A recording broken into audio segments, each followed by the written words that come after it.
ओम शांति। आज 11 जून 2025 के बाबा के अनमोल मधुर महावाक्य सुनेंगे। आज की मुरली में बाबा कहे, तुम बच्चे अब बेहद की पवित्रता को धारण करते हो। और बेहद की पवित्रता किसको कहते हैं? तो बेहद की पवित्रता माना एक बाप के सिवाय और कोई भी याद न आए। जब हम बाबा के पास आते हैं तो बाबा कहे, तुम बच्चों को बाप से वर्षा प्राप्त होता है और इसलिए तुम देह सहित देह के सर्व संबंधों को भी भूलते हो, तब बाप का वर्षा मिलता है।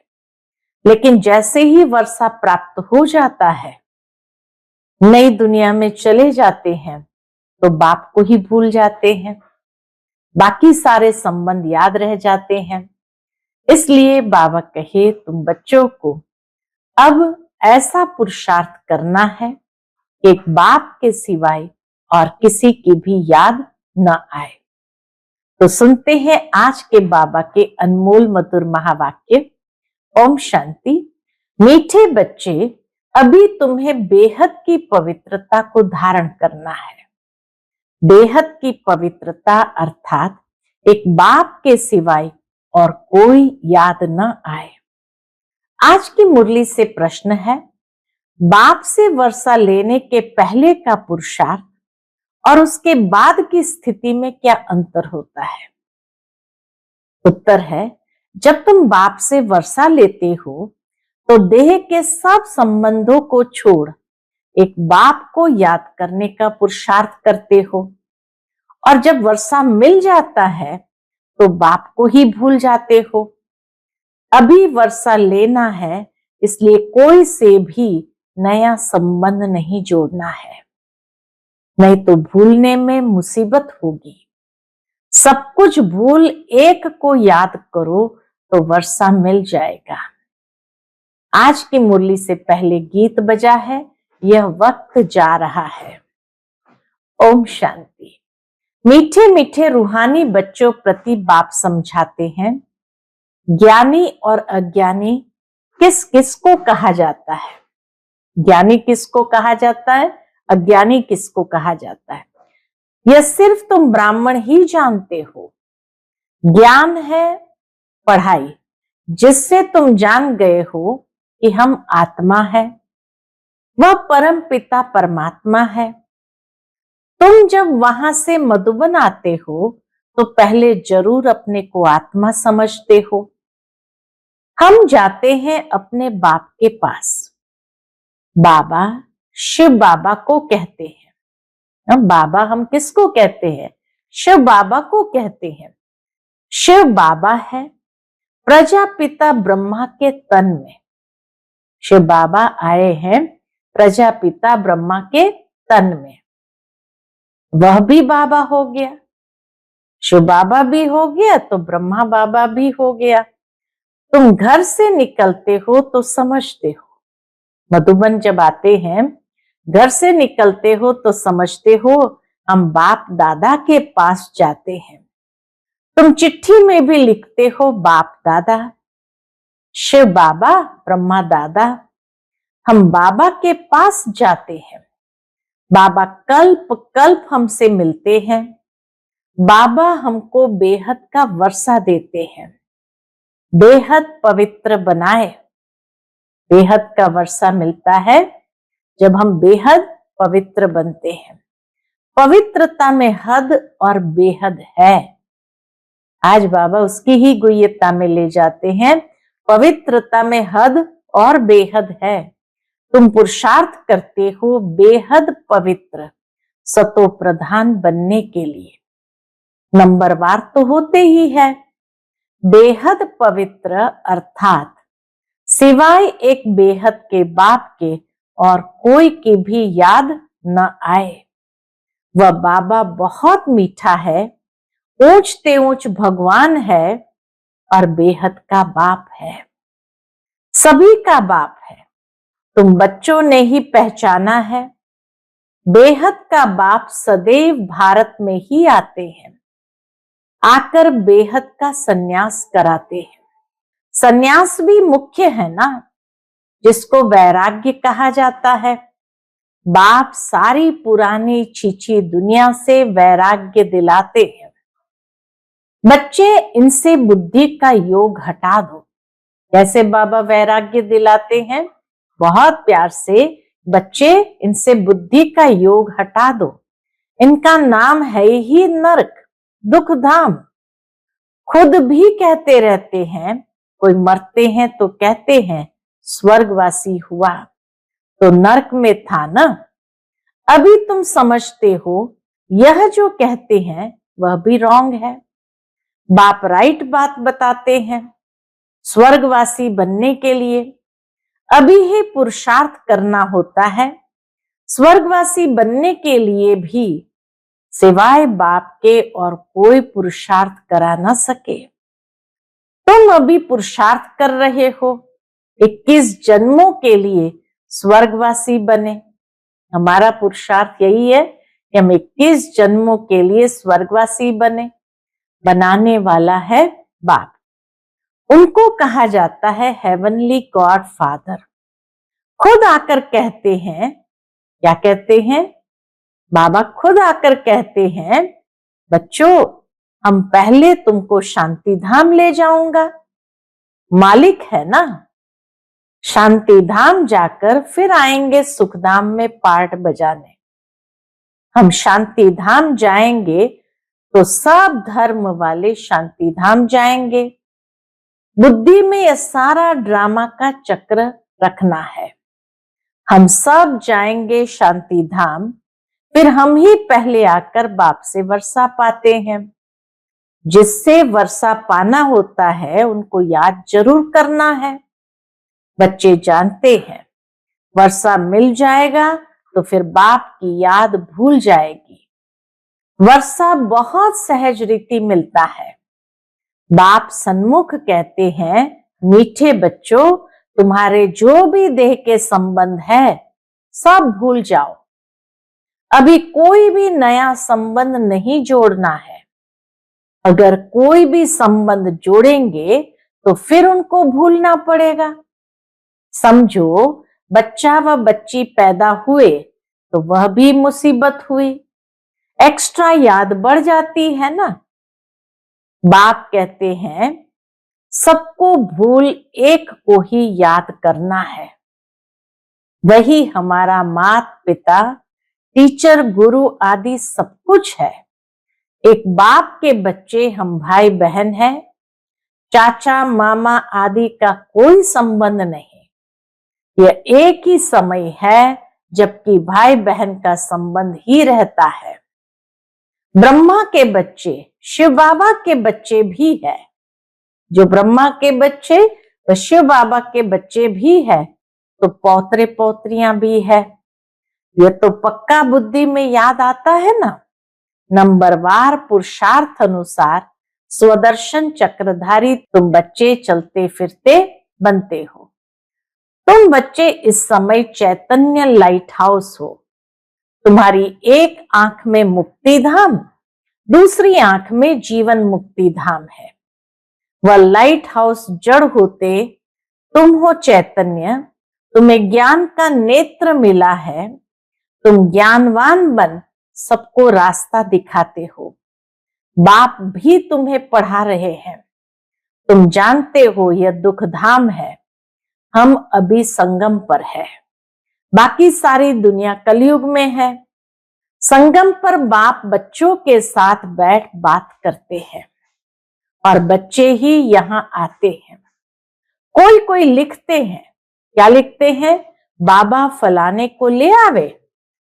अच्छा है, गुण उठाएगा, शायद तीर लग जाए तो बाबा को भी रहम पड़ता है। हो सकता है कल्याण हो जाए। तुम बच्चे जानते हो यह है पुरुषोत्तम संगम युग। इस समय ही तुम पुरुषोत्तम बनते हो। कलयुग में सब है कनिष्ठ पुरुष। जो उत्तम पुरुष लक्ष्मी नारायण को नमन करते हैं, सतयुग में कोई भी किसको नमन नहीं करते हैं। यहाँ के यह सब बातें वहां होती नहीं। यहाँ की जो बातें हैं वहां होती नहीं। यह भी बाप समझाते हैं, अच्छी रीति बाप की याद में रहे, सर्विस करेंगे तो आगे चलकर तुमको साक्षात्कार भी होते रहेंगे। तुम कोई की भी भक्ति आदि नहीं करते हो, तुमको बाप सिर्फ पढ़ाते हैं। घर बैठे आप ही साक्षात्कार आदि होते रहते हैं। बहुतों को ब्रह्मा का साक्षात्कार होता है, उनके साक्षात्कार के लिए कोई पुरुषार्थ नहीं करते। बेहद का बाप इन द्वारा साक्षात्कार कराते हैं। भक्ति मार्ग में जो जिसमें जैसी भावना रखते हैं उसका साक्षात्कार होता है। भक्ति मार्ग में जो जिसमें जैसी भावना रखते हैं उसका साक्षात्कार होता है। अभी तुम्हारी भावना सबसे ऊंच ते ऊंच बाप में है, तो बिगर मेहनत बाप साक्षात्कार कराते रहते हैं। शुरू में कितना ध्यान में जाते थे, आपे ही आपस में बैठ ध्यान में चले जाते थे। कोई भक्ति थोड़ी की। बच्चे कभी भक्ति करते हैं क्या? जैसे खेल हो गया था, चलो वैकुंठ चले। ऐसा कोई खेल होगा उस समय में, चलो वैकुंठ चले, एक दो को देखते चले जाते थे। जो कुछ भी पास्ट हुआ वह फिर रिपीट करेंगे। तुम जानते हो हम ही इस धर्म के थे। सतयुग में पहले पहले ये धर्म है, इनमें बहुत सुख है, फिर धीरे धीरे कलाएं कम होती जाती है। जो सुख नए मकान में होता है वो पुराने में नहीं। थोड़े समय के बाद वह भपका कम हो जाता है। स्वर्ग और नरक में तो बहुत फर्क है ना। कहां स्वर्ग कहां ये नरक। तुम खुशी में रहते हो, यह भी जानते हो बाप की याद भी पक्की ठहरेगी। हम आत्मा है यही भूल जाते हैं, तो फिर देह अभिमान में आ जाते हैं। यहां बैठे हो तो भी कोशिश करके अपने को आत्मा निश्चय करो, तो बाप की याद भी रहेगी। देह में आने से फिर देह के सब संबंध याद आएंगे। ये एक लॉ है। जिस कॉन्शियसनेस में हम रहते हैं, अगर देह के कॉन्शियसनेस में है तो देह धारियों की ही याद आएगी। अगर आत्मा के कॉन्शियसनेस में है तो बाबा ही याद आएगा। तो इसीलिए बाबा कहे ये एक लॉ है। तुम गाते भी हो मेरा तो एक दूसरा न कोई। बाबा हम बलिहार जाएंगे, वह अभी समय है। एक को ही याद करना है। आंखों से भल किसको भी देखो, घूमो फिरो, सिर्फ आत्मा को बाप को याद करना है। शरीर निर्वाह अर्थ कर्म भी करना है, परंतु हाथों से काम करते दिल बाप की याद में रहे।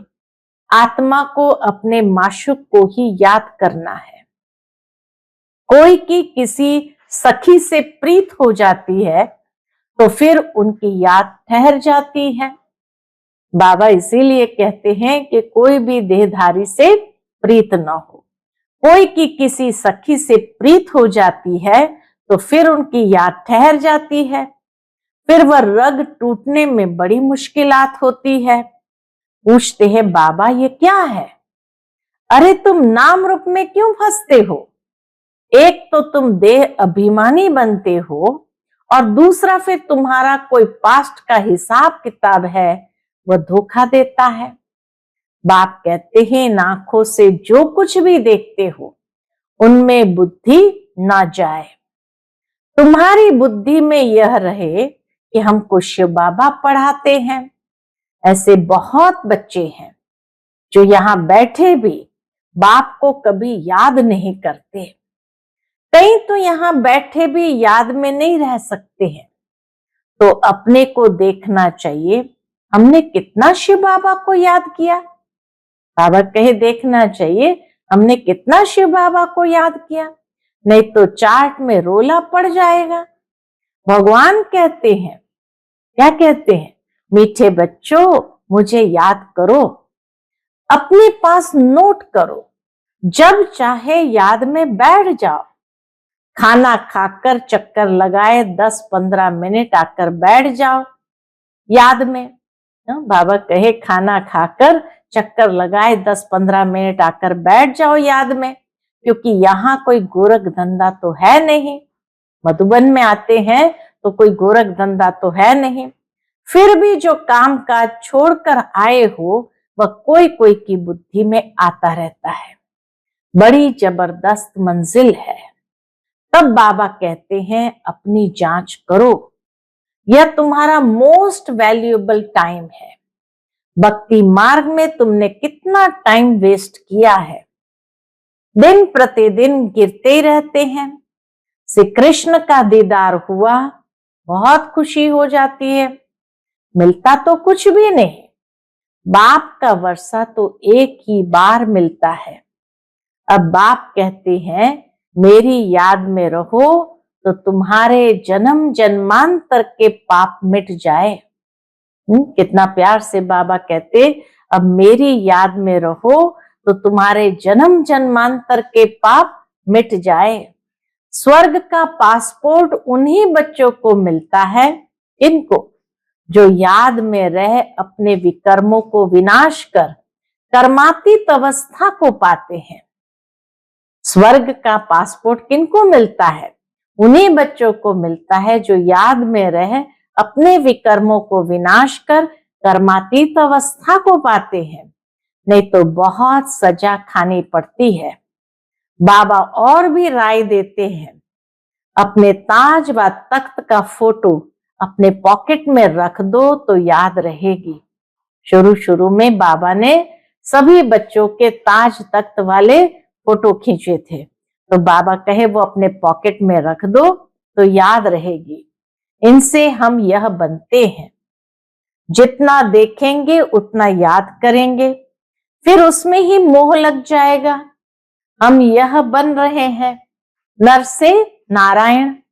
चित्र देखकर खुशी होगी, शिव बाबा याद आएगा। यह सब पुरुषार्थ की युक्तियां हैं। बाबा बच्चों को पुरुषार्थ की भिन्न भिन्न युक्तियां बताते हैं। कोई से भी तुम पूछो सत्यनारायण की कथा सुनने से क्या होता है? हमारा बाबा हमको सत्यनारायण की कथा सुना रहे हैं। कैसे 84 जन्म लिए हैं, वह भी हिसाब तो चाहिए ना। सब तो 84 जन्म नहीं लेंगे, दुनिया को तो कुछ भी पता नहीं है। ऐसे ही मुख से सिर्फ कह देते हैं, इसको कहा जाता है थियोरेटिकल। सिर्फ ऐसे ही मुख से कह देते हैं तो इसको कहते हैं थियोरेटिकल, और यह है तुम्हारा प्रैक्टिकल। अभी जो हो रहा है उनके फिर भक्ति मार्ग में पुस्तक आदि बनेंगे। तुम स्वदर्शन चक्रधारी बनकर विष्णुपुरी में आते हो, यह है नई बात। रावण राज्य झूठ खंड, फिर सच खंड राम राज्य होगा। चित्र में बड़ा क्लियर है, अभी इस पुरानी दुनिया का अंत है। 5000 वर्ष पहले भी विनाश हुआ था। साइंसदान जो भी है उन्हों को ख्याल में आता है कि हमको कोई प्रेरक है, जो हम ये सब करते रहते हैं। समझते भी है हम यह करेंगे तो इनसे सब खत्म हो जाएगा, परंतु परवश है, डर लगा हुआ है। समझते हैं घर बैठे एक बम छोड़ेंगे तो खत्म कर देंगे, एरोप्लेन पेट्रोल आदि की भी दरकार नहीं रहेगी। विनाश तो जरूर होना ही है। नई दुनिया सतयुग था, क्राइस्ट से 3000 वर्ष पहले स्वर्ग था, फिर अब स्वर्ग की स्थापना हो रही है। आगे चल समझेंगे। तुम जानते हो स्थापना जरूर होनी है, इसमें तो पाई का भी संशय नहीं है। नई दुनिया की स्थापना हो रही है तो इसमें तो पाई का भी संशय नहीं है। ये ड्रामा चलता रहता है कल्प पहले मुआफिक। ड्रामा जरूर पुरुषार्थ कराएगा, ऐसे भी नहीं। ये नहीं कि ड्रामा पुरुषार्थ कराएगा, जो ड्रामा में होगा सो होगा, कहीं ऐसे भी कहते हैं। तो बाबा कहे ये ड्रामा चल रहा है कल्प पहले मुआफिक, तो कई लोग क्या कहते, ड्रामा जरूर पुरुषार्थ कराएगा, ऐसे भी नहीं है। तो कई फिर कहते जो ड्रामा में होगा सो होगा। पूछते हैं पुरुषार्थ बड़ा या प्रारब्ध बड़ी? पुरुषार्थ बड़ा। बाबा कहते हैं, कहीं पूछते हैं बाबा से, बाबा पुरुषार्थ बड़ा या प्रारब्ध बड़ी? तो बाबा कहते पुरुषार्थ बड़ा, क्योंकि पुरुषार्थ की ही प्रारब्ध बनेगी। पुरुषार्थ बिगर कभी कोई रह न सके। तुम पुरुषार्थ कर रहे हो ना। कहां कहां से बच्चे आते हैं, पुरुषार्थ करते हैं, कहते हैं बाबा हम भूल जाते हैं।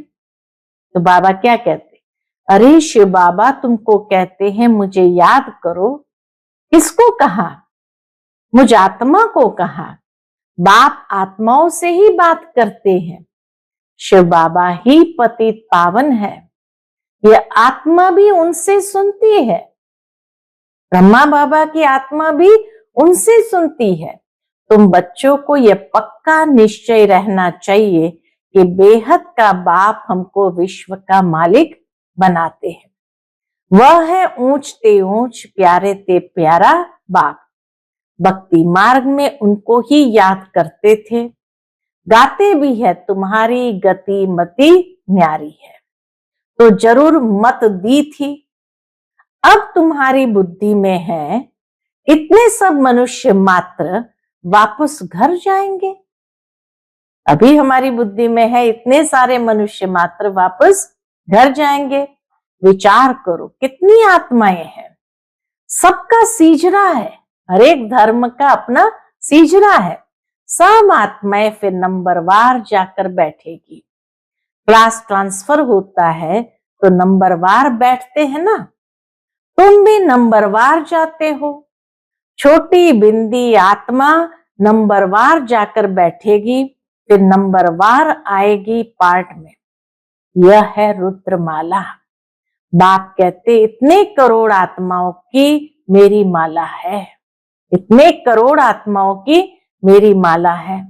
ऊपर में मैं फूल हूं, फिर पाठ बजाने के लिए सब यहां ही आए हैं।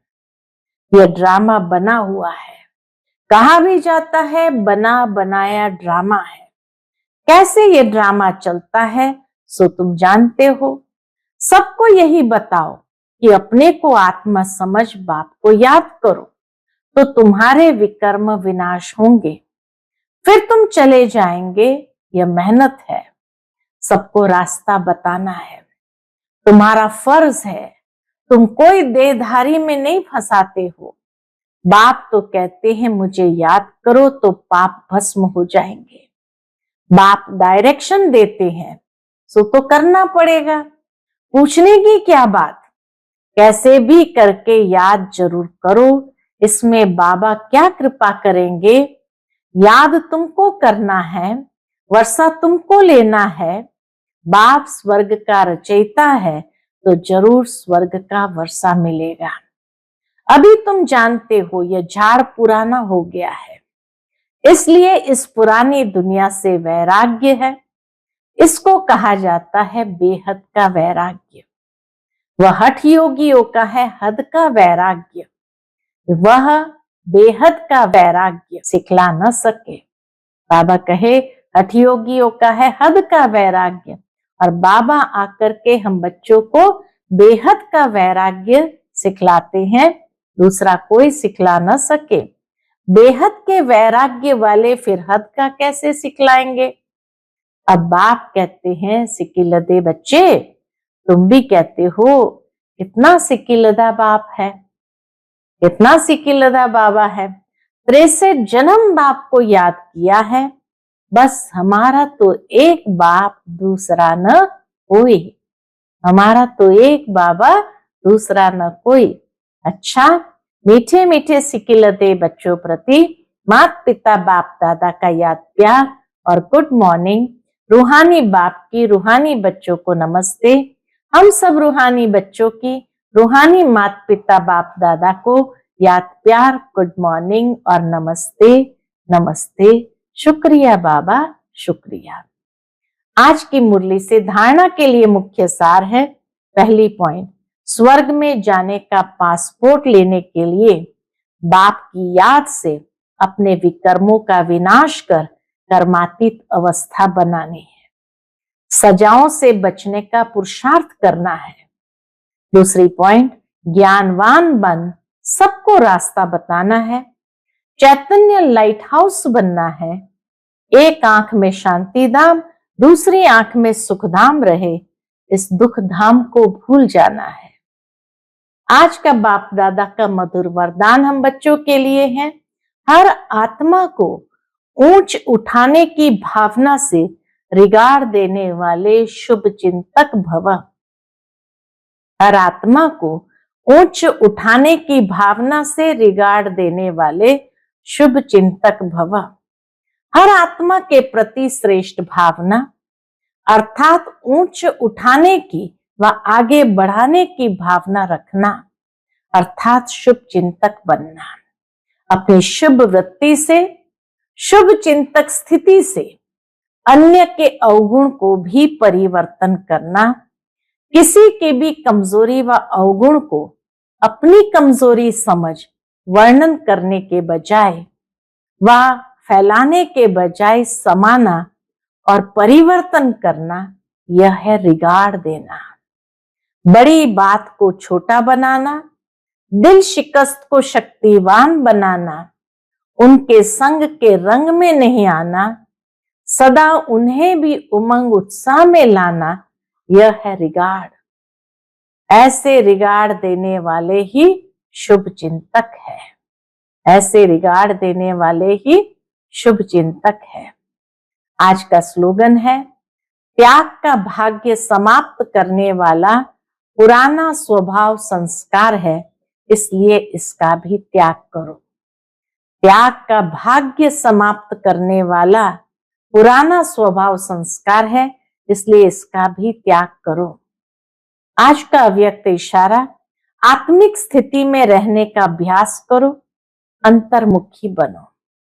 जैसे ब्रह्मा बाप एकांत प्रिय होने के कारण सदा अंतर्मुखी रहे, मैं आत्मा हूं, मैं आत्मा हूं, ये पाठ पक्का किया, जिस कारण वे स्वयं भी सदा शांति और सुख के सागर में समाये रहे और अन्य आत्माओं को भी अपने शुद्ध संकल्प और वाइब्रेशन द्वारा, वृत्ति और बोल द्वारा, संपर्क द्वारा शांति की व सुख की अनुभूति कराते रहे। ऐसे फॉलो फादर। अच्छा, ओम शांति।